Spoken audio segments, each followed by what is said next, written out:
তোমরা যেখানে দেখবা যে অবস্থান্তর মৌলের কোনো যৌগ আছে বা ওই যৌগের অদক্ষেপ তৈরি হয়েছে তাহলে সেটা অবশ্যই কালারফুল হবে। আর যদি অবস্থান্তর মৌল না হয় তাহলে সেটা কালারফুল হবে না। তাহলে আগে স্টার্ট দিয়ে লেখো যে যে সকল মৌলের এইগুলো একটু লিখে নিই। এটা পরে লেখো, আমি সব লিখে দিব, সমস্যা নেই। আগে আমি যেটা লিখছি সেটা লিখো। অবস্থান্তর মৌলের সরি কি বললাম, যে সকল মৌলের শেষ ইলেকট্রন ডি অরবিটালে প্রবেশ করে তাদেরকে ডি ব্লক মৌল বলে। যে সকল মৌলের শেষ ইলেকট্রন ডি অরবিটালে প্রবেশ করে, এটা অবশ্য চ্যাপ্টার 4 এর পড়া। আমরা এটা রিক্যাপিচুলেশন করব।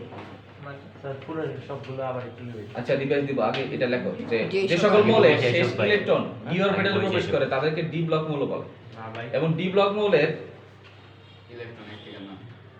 ডি ব্লক মৌলের সরি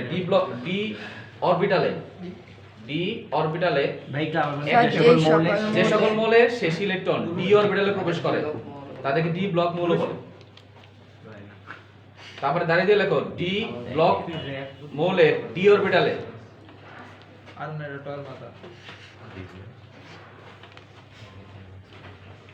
ডি ব্লক মৌলের ডি অরবিটালে 1 থেকে 9টি ইলেকট্রন থাকলে তাদেরকে অবস্থান্তর মৌল বলে। তাদেরকে অবস্থান্তর মৌল বলে। অবস্থান্তর মৌল বলে। অবস্থান্তর মৌলের কয়েকটা বৈশিষ্ট্য বলো তো। রঙিন হয়, তারপরে 2 নম্বরে যোজনে একাধিক থাকে, একাধিক যোজনী প্রদর্শন করে। তারপরে প্যারাম্যাগনেট হিসেবে কাজ করে, প্রভাবক হিসেবে কাজ করে, জটিল যৌগ তৈরি করে। তাহলে লেখা আছে অবস্থান্তর মৌল দ্বারা গঠিত যৌগ বর্ণযুক্ত হয়। 1 থেকে 9টি ইলেকট্রন থাকে তাদেরকে অবস্থান্তর মৌল বলে। তাহলে লেখো যে অবস্থান্তর মৌল দ্বারা গঠিত যৌগ বর্ণযুক্ত হয়। অবস্থান্তর মৌল আগে এটা লিখে নিই না, মানে এদের ডি অরবিটাল থেকে নটি ইলেকট্রন থাকলে তাদেরকে অবস্থান্তর মৌল বলে। তো বৈশিষ্ট্য অবস্থান্তর মৌল দ্বারা গঠিত যৌগ বর্ণযুক্ত হয়। অবস্থান্তর মৌল দ্বারা গঠিত যৌগ বর্ণযুক্ত হয়। স্যার একটু আবার বলি যে সকল মৌলের শেষ ইলেকট্রন ডি অরবিটালে প্রবেশ করে তাদেরকে ডি ব্লক মৌল বলে। ডি অরবিটালে 1 থেকে 9টি ইলেকট্রন থাকলে তাদেরকে অবস্থান্তর মৌল বলে। আর অবস্থান্তর মৌল দ্বারা গঠিত যৌগ বর্ণযুক্ত হয়। মানে তো বর্ণযুক্ত, হ্যাঁ কালারফুল হবে। অবস্থান্তর মৌল দ্বারা গঠিত যৌগ বর্ণযুক্ত হয়। রঙের ভিতরে কি কোনো ডি ব্লক মৌল থাকে? হ্যাঁ যে রং দেয়ালে রং করে, হ্যাঁ অবশ্যই এর মধ্যে যে কোনো একটা ইয়ে থাকবে যেটার মধ্যে কালার আছে। সাদা বাদে, সাদা, ধূসর, কালো এগুলো বাদে যা আছে সবগুলো হ্যাঁ গঠিত যৌগ ইলেকট্রনটা তো ভাইয়া ডি ব্লক মৌল থাকে। তো কোনো কিছু দিয়ে তৈরি না, যে কোনো কিছু এই পৃথিবীতে যা আছে সবকিছুর মধ্যে কি আছে, যার ভর আছে তার মধ্যে কি আছে, কোন পরমাণু আছে এর মধ্যে থাকবে না। তাহলে এখন কথা হলো যে দেখো এই অ্যালুমিনিয়াম কিন্তু অবস্থান্তর মৌল না, যার জন্য এটা কেমন হয়েছে, এটা হলো সাদা হয়েছে। আর আয়রন কিন্তু অবস্থান্তর মৌল। তোমাদের বইয়ের মধ্যে বইটা কই দেখি, তোমাদের বইয়ের মধ্যে দেখবা চ্যাপ্টার 4 এর মধ্যে ইয়ে দেয়া আছে অবস্থান্তর মৌল কারা কারা বলো, কোন গ্রুপ থেকে কোন গ্রুপ। তিন থেকে 12 কত থেকে কত? 3 থেকে 12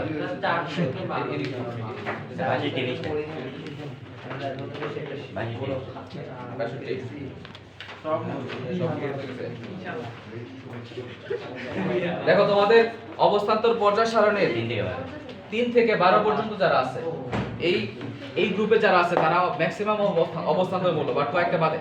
এর মানে কি স্যার? এদের অধিকাংশ অবস্থান্তর মৌল। মানে অবস্থান্তর মৌল কাকে বলে? মাঝখান থেকে এসে এই করতেছস, আগে আসতে হবে। তুই তো প্রত্যেকটা ক্লাসে লেট করছ, 21 মিনিট লেট করছিস। নামাজ আমরা পড়ছি পরে নামাজ দেখো কত থেকে কত 3 থেকে 12 পর্যন্ত যে সকল মৌল আছে এই গ্রুপের মৌলগুলা ম্যাক্সিমাম অবস্থান্তর। তাহলে এদের যৌগগুলা কেমন হবে? কালারফুল হবে। তাহলে আমাকে বলো যে কপার সালফেট এটা বর্ণযুক্ত হবে না বর্ণহীন হবে? এই কপার সালফেট এটা বর্ণযুক্ত হবে না বর্ণহীন হবে? বর্ণযুক্ত হবে। আচ্ছা তারপরে যদি আমি বলি বর্ণযুক্ত কেন হবে, কারণ এটা কপারটা হলো অবস্থান্তর মৌল। কিভাবে জানি চেক করে? কপারটা হলো অবস্থান্তর মৌল। আবার আমি যদি বলি যে কপার নাইট্রেট এটা বর্ণযুক্ত হবে না বর্ণহীন হবে? এই যৌগের নাম কি? কপার সালফেট বা কপার সালফেট অথবা কিপ্রিক সালফেট। আর এটা হলো কিপ্রাস নাইট্রেট। তাহলে আস এবং ইক কেন বলা হয় জানো? সর্বোচ্চ যোজনী হলে সেটাকে বলা হয় ইক, আর কম হলে সেটা হলো আস। তাহলে এখানে দেখো কপারের যোজনী এখানে কত ব্যবহৃত হয়েছে? 3 ব্যবহৃত হয়েছে। কপারে এখানে যোজনী 1 ব্যবহৃত হয়েছে। 1 এটা হচ্ছে +1, এটা -1। তাহলে কপারে নাইট্রেট, আমরা জানি নাইট্রেট হচ্ছে যৌগ মূলক। নাইট্রেটের যোজনী কত? 1। তাহলে ওর যোজনী 1, এই কপারের যোজনী 1, তাহলে 1 কাটাকাটি গেছে। তাহলে এখানে কপারের যোজনী হচ্ছে 1, তাহলে এটার নাম হচ্ছে কি প্লাস নাইট্রেট। কম যোজনী হলে সেটাকে কি বলে? আস। আর বেশি হলে সেটা কি বলে? কারণ কপারের সর্বোচ্চ যোজনী হলো 2, এখানে কপারের যোজনী 2 ব্যবহৃত হয়েছে 2-। এর কথা হলো এই যৌগটা কেমন হবে? এই যৌগটা বর্ণহীন হবে, আর এই যৌগটা হলো বর্ণযুক্ত হবে। কেন হবে বলো তো? কারণ ডি ব্লকের ভিতরে 1 থেকে 9 এই যে কপার, এই কপার যেটা কপার এখানে ব্যবহৃত হচ্ছে কপার প্লাস আয়ন, আর এখানে ব্যবহৃত হচ্ছে কপার 2 প্লাস। তাহলে এটা আর এটার মধ্যে এটা হলো অবস্থান্তর, অবস্থান্তর মৌল, অবস্থান্তর বা মৌল বা আয়ন। এটা তো কপারের আয়ন হচ্ছে কপার 2 প্লাস, এটা অবস্থান্তর, বাট এটা অবস্থান্তর নয়। ডি ব্লকে না ডি ব্লক হইলে সমস্যা নাই, ডি ব্লক হইলেও অবস্থান্তর হওয়ার জন্য কন্ডিশন হলো তাকে ডি ব্লক হওয়া লাগবে। 1 থেকে 9 সেকেন্ড হলো মানে ইলেকট্রন সংখ্যা কত থাকা লাগবে? 1 থেকে 9। তাহলে কপারের ইলেকট্রন 2 প্লাস করে দেখো কত হয়। কপার 2 প্লাস, আমরা জানি কপারের টোটাল ইলেকট্রন কয়টা আছে? 29টা আছে। তাহলে নরমাল কপারেরটা আমরা যদি করি 29, তাহলে সেটা কি হয়? 1s2 2s2 2p 6 3s2 3p 6 4s2 আর 3d কত? 4s2 3d। এখন নরমালি হচ্ছে এই 9 হওয়ার কথা, বাট 9 না হয়ে কত হবে? 10 হবে, আর এখানে কত হবে? 1 হবে।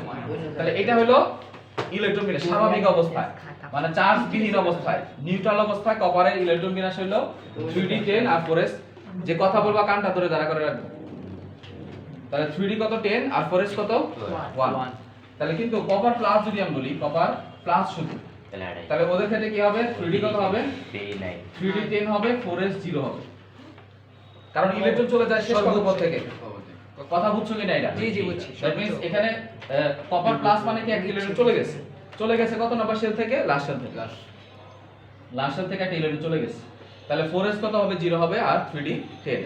তাহলে আমরা অবস্থান্তর হওয়ার কন্ডিশন কি বলছিলাম? 1 থেকে 9 যে 1 থেকে 9 থাকতে হবে। তাহলে এখানে 3d তে কয়টা আছে? 3d 10। তাহলে এটা অবস্থান্তর নয়। তাহলে অবস্থান্তর যদি না থাকে তাহলে তাদের যৌগটা কালারফুল হবে না, তাদের যৌগ কালারফুল হবে না, বর্ণযুক্ত হবে না। তাহলে এখানে কপার নাইট্রেট, যেটা কপার নাইট্রেট, এখানে কপারের যোজনী ব্যবহৃত হয়েছে কত? 1। তাহলে এটা অবস্থান্তর নয়, তাই বর্ণহীন। এদের যৌগটা কেমন হবে? বর্ণহীন। আর কপার 2 প্লাস করে দেখো, কপার 2 প্লাস যদি আমি বলি, তাহলে এখানে কত হবে? 4s থেকে তো একটা ইলেকট্রন চলে যাবে, আর 3d থেকে কত যাবে? একটা যাবে না? তাহলে ইলেকট্রন হবে 3d 9 আর 4s 2। তাহলে আমরা কি জানি? 4s যে 0 d অরবিটাল, হ্যাঁ 4s 0 কি লিখতে হবে? আচ্ছা না লিখো সমস্যা নাই, লিখলাম আর কি। তাহলে 3d 9 4s 0। তাহলে এখানে তার d অরবিটাল কয়টা ইলেকট্রন আছে? 9টা। আমরা জানি d অরবিটালে একটা থেকে 1 2 3 4 5 6 7 8 9 পর্যন্ত যদি থাকে তাহলে তারা অবস্থান্তর হয়। তাহলে 3d 9 আছে, তাহলে এটা অবশ্যই অবস্থান্তর। তাহলে আয়রন 2 প্লাস অবস্থান্তর এবং আয়রন 2 প্লাস দ্বারা গঠিত যৌগ, তাহলে ওটা কি হবে? কালারফুল হবে। দ্যাট মিন্স কপারের যে সালফেট, কপারের সাথে সালফেট, তাহলে এটা কি হবে? এটা বর্ণযুক্ত হবে। নাম্বার 3 আছে। তাহলে হ্যাঁ 7 টা কমাইছে। অবস্থান্তর মূল এবং এদের যৌগটা কেমন হবে? বর্ণযুক্ত হবে। তাহলে আমাকে বলো যে অ্যালুমিনিয়াম, অ্যালুমিনিয়ামের যে কোনো যৌগ ওরা বর্ণহীন হয় না বর্ণযুক্ত হয়? বর্ণহীন হবে। অ্যালুমিনিয়াম, অ্যালুমিনিয়ামের ইলেকট্রন বিন্যাস আমরা জানি অ্যালুমিনিয়াম 13, তাই না? 1s2 2s2 2p 6 3s2 3p 3p কত? 1। তাহলে ওর তো d অরবিটালে ইলেকট্রন যায় না, তাহলে তারা অবশ্যই তারা অবস্থান্তর মূল না। তাহলে অবস্থান্তর মূল কারা হবে? যাদের d অরবিটালে ইলেকট্রন আছে এবং ইলেকট্রন সংখ্যা 1 থেকে 9 আছে। তাহলে ওদের তো d অরবিটালে নাই, 3d আছে নি এখানে? নাই, 3d অরবিটালে কোনো ইলেকট্রন নাই, তাহলে তারা অবস্থান্তর নয়, এরা অবস্থান্তর হবে না, অবস্থান্তর তো আমি তো ঢুকছি তাহলে। নয়। তাহলে কি হবে? বর্ণহীন এর যৌগটা বর্ণহীন হবে। তাহলে অ্যালুমিনিয়াম হাইড্রোক্সাইড এর কালারটা কেমন হবে? সাদা। এটা বর্ণহীন হবে। দ্যাট মিন্স এটা হয় সাদা হবে, না হয় পানির মতো ক্রিস্টাল হইতে পারে, অথবা কালো হইতে পারে, অথবা কি বলে বালুর মতো হইতে পারে, বাট কোনো ধরনের লাল, নীল, সবুজ এরকম কোনো কালার থাকবে না। তাহলে আয়রন অক্সাইড, অ্যালুমিনিয়াম হাইড্রোক্সাইড যদি আমি দেখি যে কোনো একটা বিক্রিয়ার মধ্যে রিঅ্যাকশন করে এরকম সাদা অদক্ষেপ তৈরি হয়েছে, তাহলে আমি বুঝবো যে অবশ্যই ওই যৌগটা কেমন ছিল, অবস্থান্তর যৌগ ছিল না ওইটা। দ্যাট মিন্স ওইখানে আয়রন, কপার যেগুলো আছে যারা অবস্থান্তর হয় এরকম কোনো লবণ ছিল না। তাহলে এইভাবে আমরা তার লবণের অদক্ষেপ দেখে আমরা বলে দিতে পারি যে এই যৌগটা আসলে এটা ছিল। এটা উপরে ক্লাসে তোমাদের ইম্পর্টেন্স আছে, যার জন্য বলতেছি এগুলা বের করা লাগে যে এটার কালারটা কেমন। বিভিন্ন বিক্রিয়ার মাধ্যমে বের করতে হয় যে এটা আসলে আয়রন ছিল না কপার ছিল না, এবং এটা তোমাদের প্র্যাকটিক্যালি করতে হবে এবং মাস থাকবে তোমাদের ইন্টারমিডিয়েট পরীক্ষাতে। তোমার বিভিন্ন লবণ দিয়ে দিবে, বলবে না যে এটা কোন লবণ, হতে পারে কপারের লবণ, কপার সালফেট, হতে পারে ফেরাস সালফেট, হতে পারে তোমার হচ্ছে জিঙ্ক সালফেট, বা যে কোনো একটা লবণ দিয়ে দিবে। তুমি বিভিন্ন টেস্টের মাধ্যমে এটা বের করবে যে এটা আসলে জিঙ্ক ছিল। অ্যালুমিনিয়াম নাইট্রেট আর তুমি কপার যদি দেখো যে বিভিন্ন টেস্টের মাধ্যমে করা যায়। অ্যালুমিনিয়াম নাইট্রেট আর কপার নাইট্রেটের রং দেয় সাদা। হ্যাঁ, কপার কি প্লাস, কিন্তু তারপরে আবার রিঅ্যাকশন আছে, এটা তো আমরা বেসিক জিনিস। আরো কিছু কিছু টেস্টের মাধ্যমে এক একটা রিঅ্যাকশনের মধ্যে এটা দেয় ওটা দেয় না, তাহলে এটা থেকে বের করা যায়। তাহলে এতক্ষণ যা বললাম সেটার মূল উদ্দেশ্য হলো যে আমরা লঘু ক্ষারের সাথে যে কোনো ধাতব লবণের বিক্রিয়ার মাধ্যমে যে অদক্ষেপ তৈরি হয়, এই অদক্ষেপের বর্ণ দেখে আমি বলে দিতে পারবো যে এখানে এই ধাতুর লবণ ছিল। এখন আমরা তো দেখলাম যে ফেরাসের 2 এখানে যোজনী, এই যে যেটা লবণ সবুজ বর্ণ আসছে, তখন কি সবসময় ফেরাস 2 হলে কি সবুজ বর্ণই হবে? হ্যাঁ, ম্যাক্সিমামই হচ্ছে সবুজ বর্ণের হয়। আরো আছে, আরো রিঅ্যাকশনের মাধ্যমে কনফার্মেশন করা যায় যে দুইটা একসাথে হইলো সবুজ। তাহলে দেখবো যে এদের সাপোজ x আর y দুইজনে সবুজ হইলো, তাহলে কিভাবে বুঝবো যে এটা আয়রন?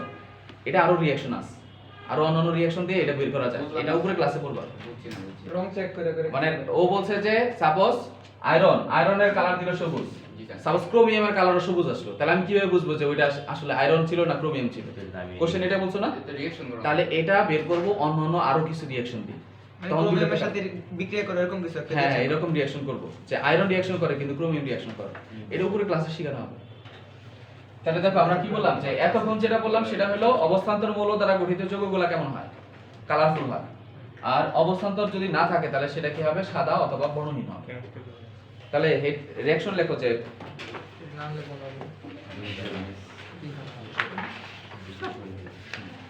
লেখো অ্যালুমিনিয়াম নাইট্রেট এর সাথে লঘু সোডিয়াম হাইড্রোক্সাইডের বিক্রিয়ায় অ্যালুমিনিয়াম নাইট্রেট, অ্যালুমিনিয়াম নাইট্রেটের সংকেত কি? অ্যালুমিনিয়াম তারপরে নাইট্রেট NO3, অ্যালুমিনিয়াম যোজনী কত? 3 আবার 3। তাহলে অ্যালুমিনিয়াম নাইট্রেটের সাথে লঘু সোডিয়াম হাইড্রোক্সাইড এর বিক্রিয়া। হেডলাইনে লেখো যে অ্যালুমিনিয়াম নাইট্রেটের সাথে লঘু সোডিয়াম হাইড্রোক্সাইড এর বিক্রিয়ায় অ্যালুমিনিয়াম হাইড্রোক্সাইড এর সাদা অদক্ষেপ তৈরি হয়। অ্যালুমিনিয়াম নাইট্রেট এবং লঘু ক্ষারের বিক্রিয়ায় অ্যালুমিনিয়াম হাইড্রোক্সাইড এর সাদা অদক্ষেপ উৎপন্ন হয়। হ্যাঁ, সোডিয়াম হাইড্রোক্সাইড হচ্ছে লঘু। তাহলে বিক্রিয়াটা লেখো। সবসময় লঘু ক্ষার বলতে কি সোডিয়াম হাইড্রোক্সাইডই হবে? না না না, লঘু ক্ষার মানে যে কোনো একটা ক্ষার। ক্ষার কাকে বলে এটা তো পড়াইছি, যে ক্ষার কাকে বলে যে কোনো ধাতুর অক্সাইড অথবা হাইড্রোক্সাইড থাকে সেটা। হ্যাঁ, লঘু বলতে বলতে কি বোঝায়, ওর মধ্যে পানি বেশি। আংশিক রূপে। হ্যাঁ, দ্যাট মিন্স আবার ঘন দিলে কিন্তু রিঅ্যাকশন হবে। এবার ককেটা কল দিছে, দেখা চেক করে নাও। শাহরিয়ার ভাই শাহরিয়ার ভাই, এটা কাটো পরে পরে কোন বন্ধু। অ্যালুমিনিয়াম নাইট্রেটের সাথে ওই যে পানি দিতে আছে, অ্যালুমিনিয়াম নাইট্রেটের সাথে কি রিঅ্যাকশন করবা? অ্যালুমিনিয়াম নাইট্রেটের সাথে সোডিয়াম হাইড্রোক্সাইড রিঅ্যাকশন করালে কি উৎপন্ন হবে? Aluminium hydroxide plus sodium nitrate. আর এর পদক্ষেপটা জানি কি বলছিলাম? সাদা পদক্ষেপ ছিল। এই সাদা কেন হলো? হ্যাঁ, সাদা পদক্ষেপ। এটা কি কোনো রঙিন নাকি? এটা রঙিন হবে না। ও, তো। এটা অবস্থান্তর যেহেতু না, অ্যালুমিনিয়াম তো অবস্থান্তর হবে না, যার জন্য এর এটা কেমন হবে? সাদা। এর লবণটা হবে সাদা, বর্ণহীন। তার মানে বর্ণহীন বলে লিখে দেবেন। বর্ণহীন বা সাদা, এর ম্যাক্সিমাম এটা লিখবে সাদা লিখবা, কালারফুল হবে না, মানে সাদা। সাদা সাদা হবে। নেক্সট তারপরে লেখো যে আরেকটা হেডলাইন দিয়ে লেখো ফেরাস নাইট্রেট এর সাথে লঘু সোডিয়াম হাইড্রোক্সাইডের বিক্রিয়া। ফেরাস নাইট্রেট, সরাসরি বিক্রিয়াটা দেখে ফেললাম। ফেরাস নাইট্রেট এর সাথে লঘু সোডিয়াম হাইড্রোক্সাইড এর সাথে বিক্রিয়ায়, ফেরাস নাইট্রেটের সাথে লঘু সোডিয়াম হাইড্রোক্সাইডের বিক্রিয়ায় FeOH2 সবুজ বর্ণ পদক্ষেপ উৎপন্ন হয়। সবুজ বর্ণের এই ফেরাস নাইট্রেটের সাথে লঘু সোডিয়াম হাইড্রোক্সাইড এর বিক্রিয়ায় সবুজ বর্ণের অধক্ষেপ উৎপন্ন হয়। লঘু সোডিয়াম হাইড্রোক্সাইডের বিক্রিয়ায় ফেরাস হাইড্রোক্সাইড সবুজ অধক্ষেপ উৎপন্ন হয়। সোডিয়াম নাইট্রেট তাহলে রিঅ্যাকশনটা লেখো যে ferrous nitrate plus sodium hydroxide এর সাথে রিঅ্যাকশন করলে কি তৈরি হবে? Ferrous hydroxide ferrous hydroxide plus sodium nitrate. হাইড্রোক্সাইডের নিচে 2 তাহলে এটা কেমন হবে? এর অধক্ষেপটা কেমন? 2 হবে না ফেরাস হাইড্রোক্সাইড এটা কেমন হবে? অধক্ষেপটা হবে সবুজ অধক্ষেপ। এই জিনিসগুলো মনে রাখবা। নেক্সট আরেকটা হেডলাইন দিয়ে লেখো ফেরাস হাইড্রোক্সাইড গেল। ফেরিক হাইড্রোক্সাইড তাহলে ফেরাস হাইড্রোক্সাইডের কালারটা কেমন? সবুজ হয়। ফেরিক আর অ্যালুমিনিয়াম হাইড্রোক্সাইডটা কেমন? সাদা। সাদা হবে, মানে বর্ণহীন বলবো না, তোমরা বলবা সাদা। এইটা ঠিক আছে? বইয়ে সাদা লেখা ঠিক আছে? না এটা আসলে এটা পড়ে গেছে। এটাকে টাইট করো, ওই এটা ঘোরাও। ওইটা তুমি যেটা হাতে ধরে রাখছো ওইটা ঘোরাও। এটা ঘোরাও এক্সপেরিয়েন্স তুমি বল না। নেক্সট তারপরে হেডলাইন দিয়ে লেখো যে ফেরিক আমরা তো যাই না বুঝাই ফেরিক নাইট্রেট। এই ঠিক আছে, দেখো হইছে। ফেরিক আর রাখ নাই হচ্ছে। এবার বোর্ডে দেন প্লাস দেখো ফেরিক নাইট্রেটের সাথে আগে ছিল ফেরাস এটা কিন্তু বন্ধ করে দিমু। ভাই আমি কিছু করছি না তো। এই তোমাদের ধরতে বলে নাকি? এই তুমি করো, তুমি করো। এতে এনে বেদালটা লাগে স্যার এমনি জুম তোমার করে। জুম টুম করা লাগবে না। দেখো যে ফেরা কি বললাম? আপনি শুধু মারবেন। ফেরিক নাইট্রেটের সাথে ফেরিক নাইট্রেট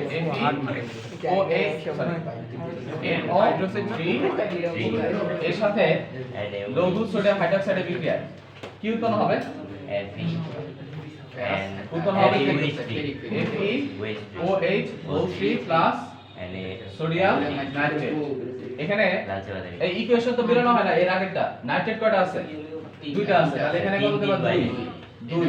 আর এখানে নাইট্রেট কয়টা আছে? তিনটা। তাহলে 3, এখানে 3।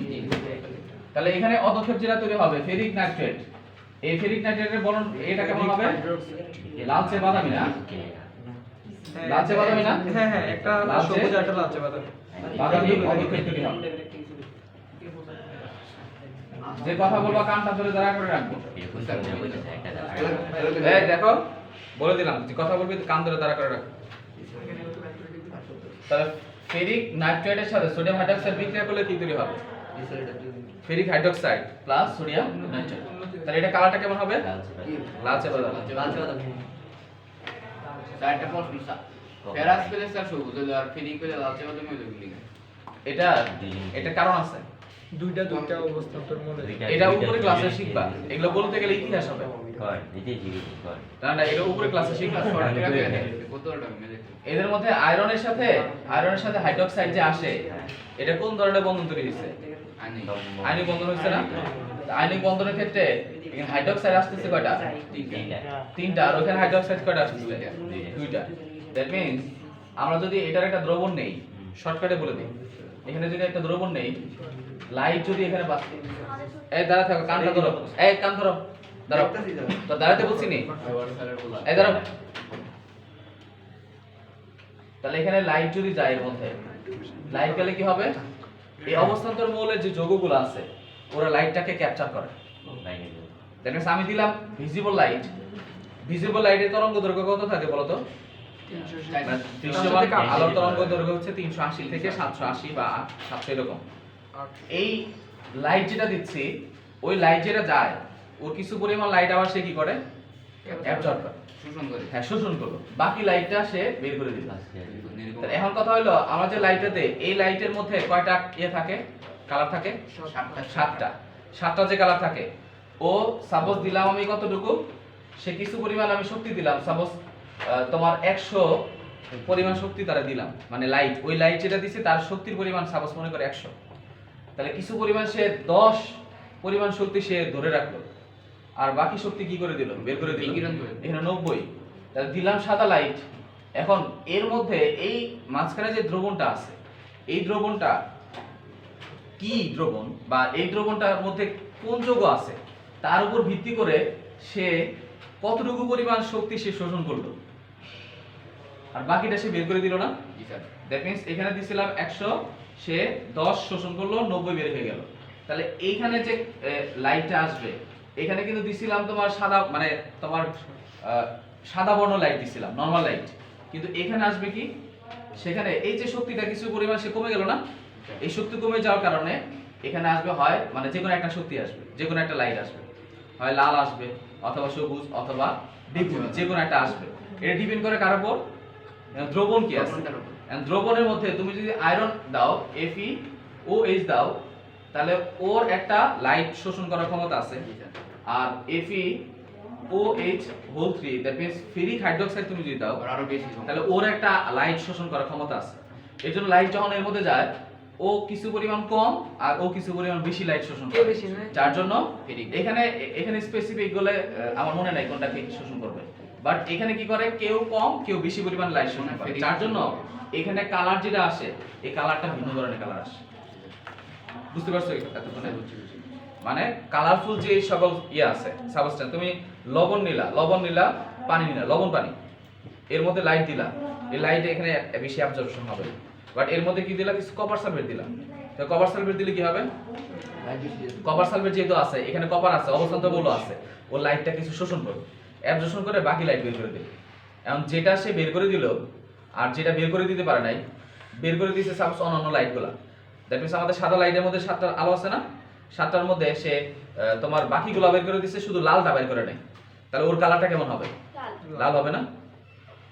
মানে ওই যে দেখো না যে লাইট যেটা আসে এর মধ্যে একটা গ্লাস রাখে, গ্লাস যেটা রাখলে বিকিরণ করে দেয় ওই আলোটা না আমরা দেখি, আর যেটা শোষণ করে এটা তো দেখি না। না, যেটা শোষণ করে সেটা আমরা দেখি, মানে যেটা সে যেতে পারে না, যেটা পাস করে যেটা যেতে পারে না সেটা আমরা দেখি। ছেড়ে দিয়ে থাকবে রে। সাইরাই দিতে পারে না। এখন মূল কথা হলো যে এই অবস্থান্তর মৌলের যৌগগুলো লাইট শোষণ করতে পারে, এর মধ্যে দিয়ে যখন লাইট যায় তখন সে লাইট কিছু শোষণ করে আর কিছু বিকিরণ করে, এই বিকিরণের উপর ভিত্তি করে কতটুকু লাইট শোষণ করলো আর কতটুকু বের করে দিল তার উপর ভিত্তি করে বিভিন্ন কালার আসে। বুঝতে পারছো? কিন্তু অ্যালুমিনিয়াম যারা অবস্থান্তর মৌল যারা না, তারা লাইট শোষণ করতে পারে না, ফলে এখানে কালারও আসে না। নেক্সট তারপরে লেখো যে হেডলাইন দিয়ে লেখো, এই বসো তোমরা বসো, কপার নাইট্রেট এর সাথে লঘু সোডিয়াম হাইড্রোক্সাইডের বিক্রিয়া।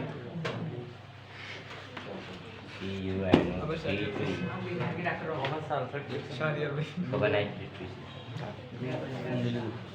কপার নাইট্রেট এর সাথে কপার নাইট্রেট এর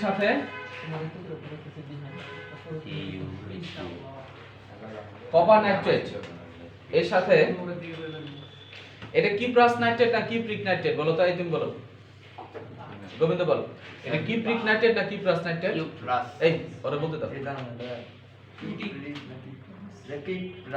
কি প্রাস? কেমনে কেমনে তাহলে কি প্রিক নাইট্রেট, এটা হলো কি প্রিক নাইট্রেট, কারণ কপারের দুইটা যোজনী আছে, 1 আর 2, ঠিক আছে। তো এখানে সর্বোচ্চ ব্যবহৃত হলে সেটা কি বলা লাগে, সেটা হচ্ছে ই হয়, তাই না?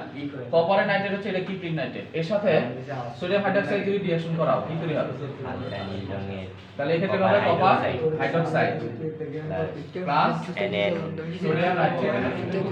তাহলে এখানে নাইট্রেট কত আছে, যোজনী 2, তাহলে এখানে কত দিবা, 2 দিবা, তাই এই কালারটা কেমন হবে, পদক্ষেপটা হবে হালকা নীল বর্ণ হবে।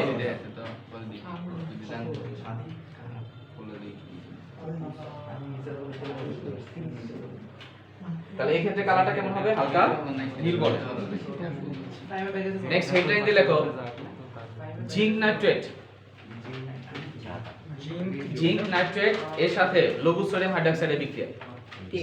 জিঙ্ক নাইট্রেটের সাথে লঘু সোডিয়াম হাইড্রোক্সাইডের বিক্রিয়ায় সাদা বর্ণ পদক্ষেপ উৎপন্ন হয়। জিঙ্ক নাইট্রেটের সাথে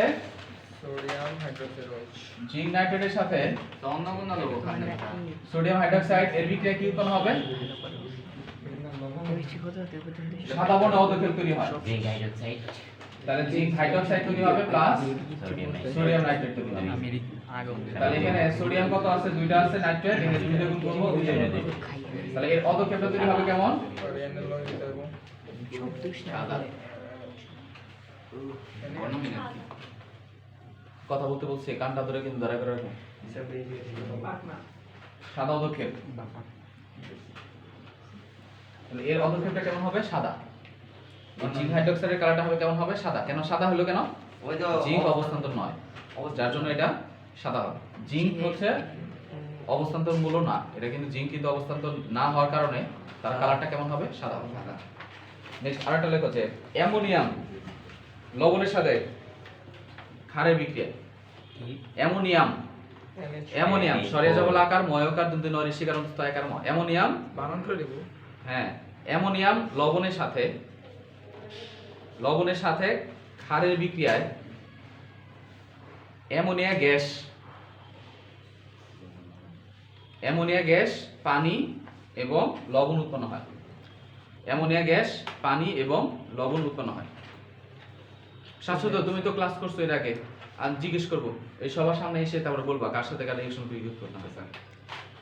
বইয়ে বইয়ে খালি করতেছো পাকনা মনে হচ্ছে যে আজকে পরীক্ষা দেবে আচ্ছা পরীক্ষা নেব লাইব্রেরি থাকি শুক্রবারে কেউ যদি পরীক্ষা দিতে না আসো নেক্সটে আসলে পিটানো হবে আর বাসায় ফোন দেওয়া হবে। স্যার আপনি এই ডায়লগটা কই দিন স্যার মোবাইল দিয়ে দেখেন নাই। নেক্সট তারপর লেখো রিঅ্যাকশনে লেখো যেমন লেখো যেমন অ্যামোনিয়াম ক্লোরাইড এর সাথে সোডিয়াম হাইড্রোক্সাইড। এই এটা কে বলবে? আমি তুই বল তা কি উৎপন্ন হবে? অ্যামোনিয়াম ক্লোরাইডের সাথে সোডিয়াম হাইড্রোক্সাইড রিঅ্যাকশন করলাম, NH3 H2O আর লবণটা হবে NaCl NaCl good ball plus কি তৈরি হবে? অ্যামোনিয়া NH3 অ্যামোনিয়া প্লাস পানি আর কি হবে? H2O। তাহলে ইকুয়েশন মিলাও, এই জিনিসটা বোঝা গেছে। অ্যামোনিয়াম ক্লোরাইড, জি স্যার অ্যামোনিয়াম ক্লোরাইড থেকে কি তৈরি হবে? অ্যামোনিয়াম ক্লোরাইড থেকে NH3 হবে, মানে NH4 থেকে হবে NH3। একটা হাইড্রোজেন যে চলে গেল, ওই হাইড্রোজেন আর হাইড্রোক্সাইড মিলে কি তৈরি করবে? ওয়াটার পানি। মানে NH4 থেকে NH3 যখন হলো তো একটা হাইড্রোজেন বের হয়ে গেল না? একটা হাইড্রোজেন যে বের হয়ে গেল, এই হাইড্রোজেন আর ওই হাইড্রোক্সাইড মিলে তৈরি করবে পানি H2O, আর এই সোডিয়াম আর এই ক্লোরিন মিলে তৈরি করবে সোডিয়াম ক্লোরাইড। তাহলে উৎপাদ হবে সোডিয়াম ক্লোরাইড, অ্যামোনিয়া আর পানি। এখন এখানে আর কোনো কিছু চেঞ্জ করা লাগবে? না স্যার না সব মিল আছে না? জি স্যার হাইড্রোজেন এখানে কয়টা? হ্যাঁ মিল আছে, তাহলে মিল আছে। তাহলে এইভাবে তোমরা আরেকটা রিঅ্যাকশন লেখো অ্যামোনিয়াম সালফেট। লবণ মানে কি ক্লোরাইড? হ্যাঁ লবণ মানে কি ক্লোরাইড? আপনি লবণ মানে তো ক্লোরাইড না, তো অ্যামোনিয়াম লবণ বলছিলেন এজন্য অ্যামোনিয়াম লবণ মানে অ্যামোনিয়াম লবণের সাথে যে অ্যামোনিয়ামের সাথে কোন একটা দ্যাট মিন্স হ্যালাইড আছে। এটা আসলে ও জিজ্ঞেস করছে যে এটা কি আসলে লবণ, মানে কি থাকলে লবণ করব, এটা তো কোশ্চেন। তাহলে ব্যাপারটা হচ্ছে অ্যামোনিয়াম, এটা ছিল অ্যামোনিয়াম হাইড্রোক্সাইড। এই খেয়াল করো, এটা ছিল হলো অ্যামোনিয়াম হাইড্রোক্সাইড, এর আদি পুরুষ হলো এটা। ওর সাথে এখন রিঅ্যাকশন করাইছি কার, তার উপর ডিপেন্ড করে। দ্যাট মিন্স আমি যদি সোডিয়াম হাইড্রোক্সাইড রিঅ্যাকশন করাই তাহলে কি উৎপন্ন হবে? সরি, এটা যদি HCl রিঅ্যাকশন করাই, অ্যামোনিয়াম হাইড্রোক্সাইড তার সাথে HCl রিঅ্যাকশন করাই, কি উৎপন্ন হবে? তৈরি হবে অ্যামোনিয়াম ক্লোরাইড প্লাস পানি, তাই না? মানে এটা ডিপেন্ড করে, তাহলে এটা একটা লবণ। দ্যাট মিন্স এটাই হলো এটা। এখন কথা হলো যে এটা একটা লবণ, কারণ তার মাঝখানে কি আছে? তা এটা যে হইছে এটার আদি পুরুষ হইলো তার একটা ক্ষার আর একটা তার লবণ, মানে স্যার অ্যাসিড। এসে পানি প্রশমন বিক্রিয়া দেবে হ্যাঁ প্রশমন বিক্রিয়া হইছে, মানে আমরা কিভাবে বুঝবো যে এটা লবণ না ক্ষার? আমরা দেখবো যে এটা আসলে কোথা থেকে হইছে। এটা যদি একটা অ্যাসিড এবং ক্ষারের মাঝখানে রিঅ্যাকশন করে এটা যদি তৈরি হয় তাহলে এটা অবশ্যই একটা লবণ হবে। তার মানে আদি পুরুষ হিসাব নিকাশ করতে হবে। হ্যাঁ দ্যাট মিন্স এটা অবশ্যই একটা লবণ। কেন? কারণ এটার এই প্রথম অংশ যেটা, এই অংশটা হইছে একটা ক্ষার থেকে, আর পরের অংশটা হইছে একটা অ্যাসিড থেকে। দেখো এটা থেকে হইছে এটা, আর এটা থেকে হইছে এটা। দ্যাট মিন্স একটা লবণ যে হয়, লবণের দুটো অংশ, প্রথম অংশটা থাকে ক্ষারের অংশ, পরের অংশটা থাকে অ্যাসিডের অংশ। তাহলে এটা আসছে অ্যামোনিয়াম হাইড্রোক্সাইড থেকে, আর ক্লোরিন আসছে হাইড্রোক্লোরিক অ্যাসিড থেকে। তাহলে এটা অবশ্যই একটা লবণ, বুঝতে পারছো? তাহলে এখন এই অ্যামোনিয়াম সালফেট এটা একটা লবণ কেন? কারণ হচ্ছে এই অ্যামোনিয়াম আর সালফেট, অ্যামোনিয়াম আসছে কোথা থেকে? অ্যামোনিয়াম আসছে অ্যামোনিয়াম হাইড্রোক্সাইড থেকে, আর সালফেট যেটা এটা আসছে সালফিউরিক অ্যাসিড থেকে। সালফিউরিক বুঝতে পারছো? তাহলে এখান থেকে রিঅ্যাকশন করে তৈরি হয়েছে অ্যামোনিয়াম সালফেট। Ammonium sulphate. তাহলে দেখো এই অ্যামোনিয়াম সালফেট যেটা এটা একটা লবণ কেন? কারণ এটা আসছে অ্যামোনিয়াম হাইড্রোক্সাইড এবং সালফিউরিক অ্যাসিড বিক্রিয়ার মাধ্যমে এই লবণটা হচ্ছে, তাহলে এটা অবশ্যই একটা লবণ। যেটা প্রথম অংশ যেটা দ্যাট মিন্স অ্যামোনিয়াম এটা আসছে ক্ষার থেকে আর সালফেট আসছে অ্যাসিড থেকে, তাহলে এটা অবশ্যই লবণ।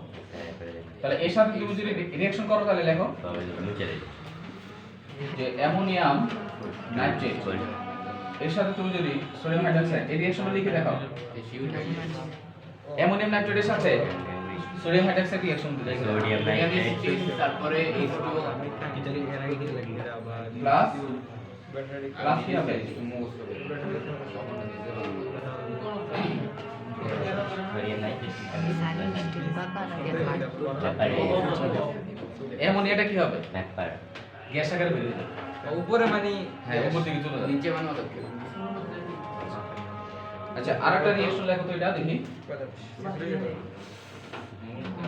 কথা বলে না, আজান দিতেছে কথা বলে না। আল্লাহ খুশি হবে। আজান উত্তর দাও সবাই।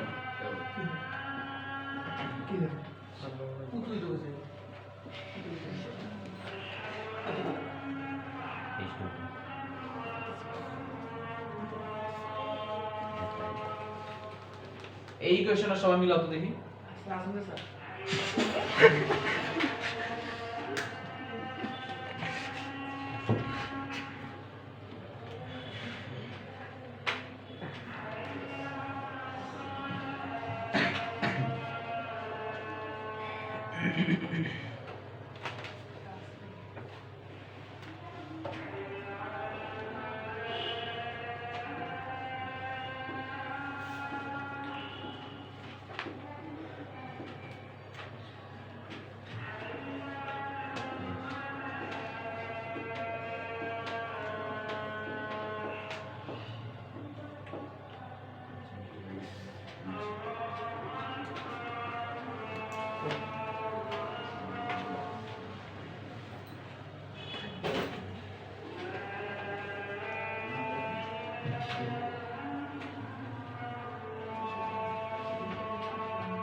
আচ্ছা এই রিঅ্যাকশনটা লিখছো এটা লেখো।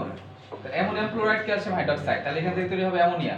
তাহলে ক্যালসিয়াম এখানে হাইড্রোক্সাইডের মধ্যে ক্লোরিন আছে দুইটা, এখানে অবশ্যই কি করতে হবে? 2 দ্বিগুণ করতে হবে। তাহলে এখানে নাইট্রোজেন কত হয়ে গেছে? 2, তাহলে অবশ্যই 2 দ্বিগুণ করতে হবে। তাহলে এখানে বাকিটা মিলাও। এর সামনে 2 আর পানি হাইড্রোক্সাইড অক্সিজেন কয়টা আছে? অক্সিজেন 2 আছে। দুইটা আছে, তাহলে এখানে অক্সিজেন কত? 2 বানানো আছে। ঠিক আছে এটা লিখেছি। আচ্ছা নেক্সট আরেকটা হেডলাইন দিয়ে লেখো। বলেন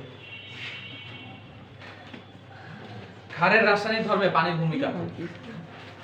ক্ষারের হেডলাইন দিয়ে লেখো, ক্ষারের রাসায়নিক ধর্মে পানির ভূমিকা।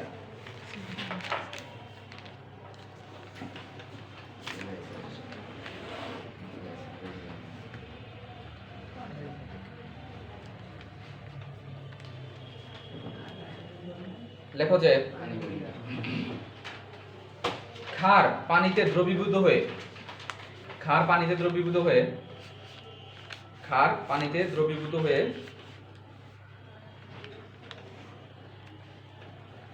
বিয়োজিত হয় এবং হাইড্রোক্সাইড আয়ন প্রদান করে। হাইড্রোক্সাইড আয়ন OH, হ্যাঁ OH মাইনাস আয়ন, হ্যাঁ OH মাইনাস আয়ন প্রদান করে। একটু কষ্ট করে আবার বলেন। ক্ষার পানির সাথে পানি কি বললাম? পানিতে পানিতে দ্রবীভূত হয়ে বিয়োজিত হয় এবং হাইড্রোক্সাইড আয়ন উৎপন্ন করে। ফলে আয়ন ফলে প্রদান করে প্রদান করে ফলে ক্ষারের ধর্ম প্রকাশ পায়। পানিতে দেওয়ার আগ পর্যন্ত এটা নিরপেক্ষ, পানিতে দিলে খায়। হ্যাঁ, ফলে ক্ষারের ধর্ম প্রকাশ পায়। কিন্তু কঠিন অবস্থায়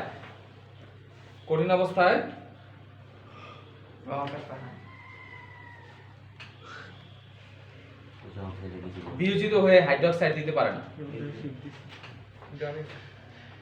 বিয়োজিত হয়ে হাইড্রোক্সাইড দিতে পারে না। বিয়োজিত হয়ে হাইড্রোক্সাইড আয়ন দিতে পারে না, তাই ক্ষারের ধর্ম প্রকাশ পায় না। তাই ক্ষারের ধর্ম প্রকাশ পায় না। হাইড্রোক্সাইড দিতে পারে না, তাই ক্ষারের ধর্ম প্রকাশ পায় না। এরপরে আচ্ছা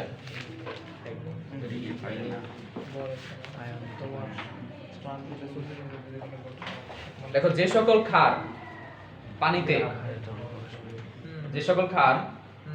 পানিতে আংশিক বিয়োজিত হয় তাদেরকে কি বলে? যে সকল ক্ষার পানিতে আংশিক বিয়োজিত হয় তাদেরকে দুর্বল ক্ষার বলে।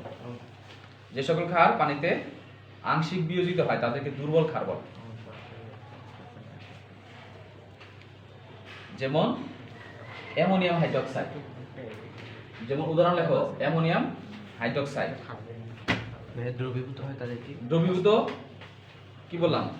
যে সকল ক্ষার পানিতে আংশিক বিয়োজিত হয় তাদেরকে দুর্বল ক্ষার বলে। আংশিক বিয়োজিত হয় তাদেরকে দুর্বল ক্ষার বলে। তাদেরকে দুর্বল ক্ষার বলে। যেমন অ্যামোনিয়াম হাইড্রোক্সাইড, যেমন উদাহরণ লেখো অ্যামোনিয়াম হাইড্রোক্সাইড। আবার আরেকটা লিখতে পারো, ভালো আছে? ফসফোনিয়াম হাইড্রোক্সাইড, ফসফোনিয়াম দুর্বল ফসফোনিয়াম হাইড্রোক্সাইড।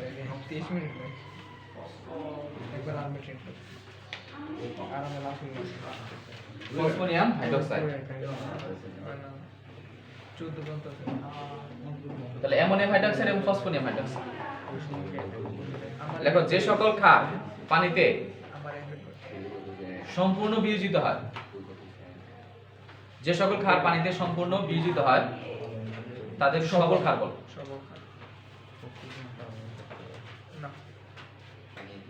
যে সকল ক্ষার পানিতে সম্পূর্ণ বিয়োজিত হয় তাদেরকে কি বলে? সবল ক্ষার বলে।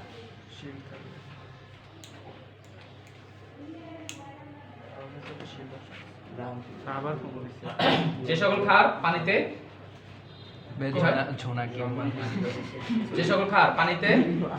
সম্পূর্ণ বিয়োজিত হয় তাদেরকে কি বলে? সবল ক্ষার বলে। কি বলে? তাহলে কি বলছি বলো তো? যে সকল ক্ষার পানিতে সম্পূর্ণ বিয়োজিত হয় তাদেরকে আয়নিত হয় কি এক কথা? হ্যাঁ আয়নিত হয়, ভেঙে গিয়ে আয়ন হয়। তার মানে বিয়োজিত হয়। হ্যাঁ বিয়োজিত হয় বা বিয়োজিত হয়ে আয়ন তৈরি করে। তাদেরকে কি বলে? সবল ক্ষার।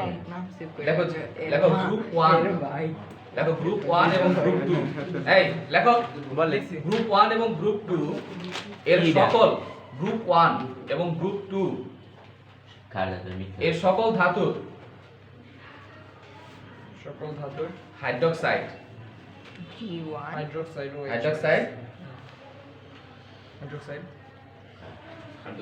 মানে সকল ধাতু ক্ষারধর্মী, এর হাইড্রোক্সাইড ক্ষারধর্মী। গ্রুপ 1 এবং গ্রুপ 1 এবং গ্রুপ 2 এর সকল ধাতুর হাইড্রোক্সাইড ক্ষারধর্মী। এদের মধ্যে লেখো, এদের মধ্যে গ্রুপ 1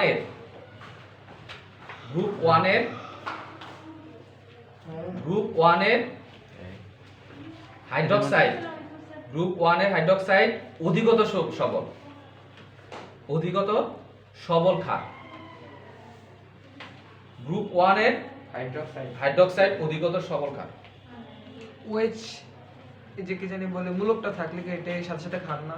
হ্যাঁ ক্ষার, কিন্তু ক্ষারের মধ্যে আবার পার্থক্য আছে। যেমন আমি যদি বলি সোডিয়াম হাইড্রোক্সাইড,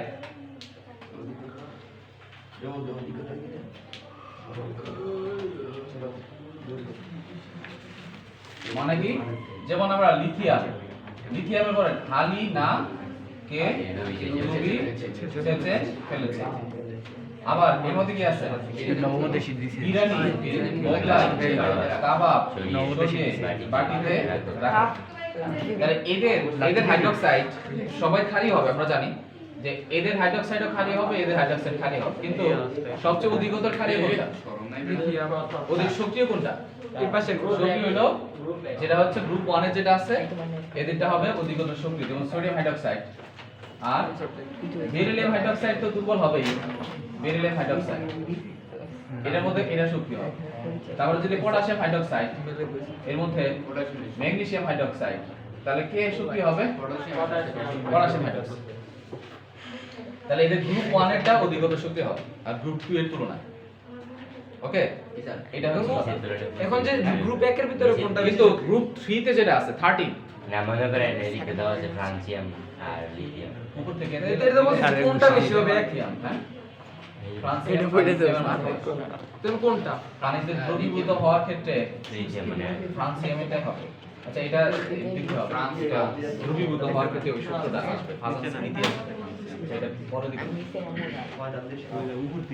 আচ্ছা আরেকটা হলো গ্রুপ 13 এ যারা আছে, গ্রুপ 13 এ কে আছে জানো বলো তো? আমল 13 এনে কি আছে?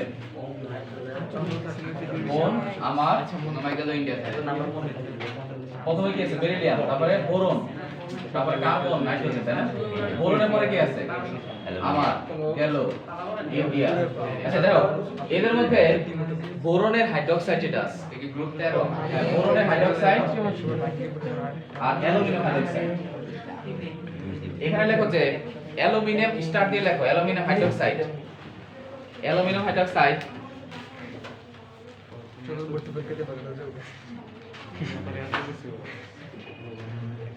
অ্যালুমিনিয়াম হাইড্রোক্সাইড কেমন হবে?